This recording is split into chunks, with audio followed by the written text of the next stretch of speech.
Alright guys, hello. My name is Megan Mills. I am here to talk to you about genetically modified foods and how they might affect you. So we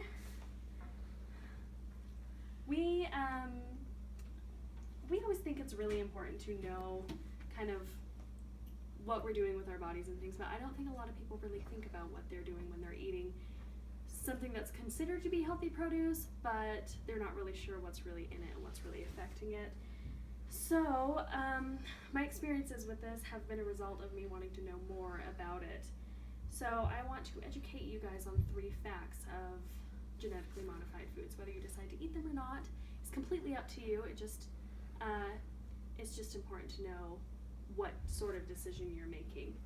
So the 3 things that we're going to talk about are that 1, genetically modified foods are not proven to have no bad effects on the human body. Second was that the environment is affected permanently from genetically modified foods, and it also affects the livelihoods of farmers. So it's important to know what we are eating, and we don't know enough about genetically modified foods to be able to determine whether they are unsafe or not. There has not been enough time to prove if they're safe or not, because long-term testing would take longer than the amount of time that they've been out on the market. So the facts are that there are a lot of genetically modified foods out there. In fact, the majority of foods are genetically modified. 88% of corn is genetically modified, 93% of soy, 94% of cottonseed, and 90% of canola, 50% of sugar beets as well. So genetically modified foods are also connected with chronic illness, and they have also been linked to cancer. While it's not been proven that they are unsafe, they have not been proven to be safe either. So when they're released into our system, they contaminate all different types of foods, and they're going to contaminate them forever. Spraying herbicides causes super weeds, and not even Roundup will kill those super weeds. So we require stronger poison being put on our food to kill those weeds eventually. So they never really fully leave our gene pool either. Once they are in our bodies, they are in our bodies, and we don't really know enough about them to permanently change our genetic makeup. So because there's no solid proof that they are harmful, they're not required to be labeled either. So the U.S. Food and Drug Administration does not require studies on them, and they don't mandate labeling for them.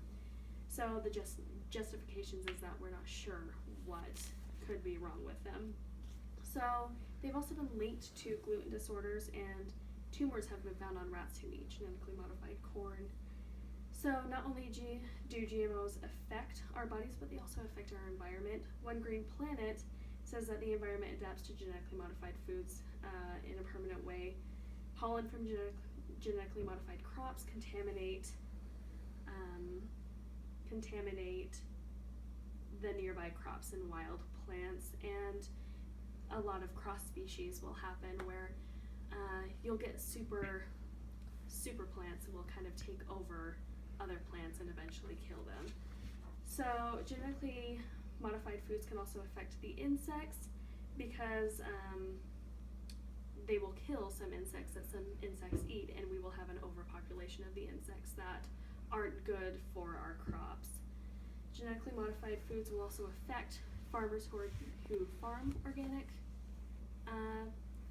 crops, because they are required to follow up on their testing. They are required to have a buffer between not only fields, but also between the beginning of their land and to where their crops are, because they need to have a buffer between them, so you know if it's going to be genetically modified or not, even though we're not really sure. So a lot of people choose to grow their own food because they're not really sure what they're getting with farmers.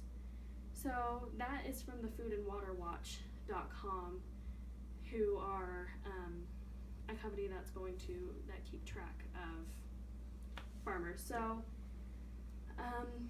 genetically modified foods will not only affect our bodies, but they also affect our environment, which will be permanently changed, and it also affects the livelihood of farmers. Thank you.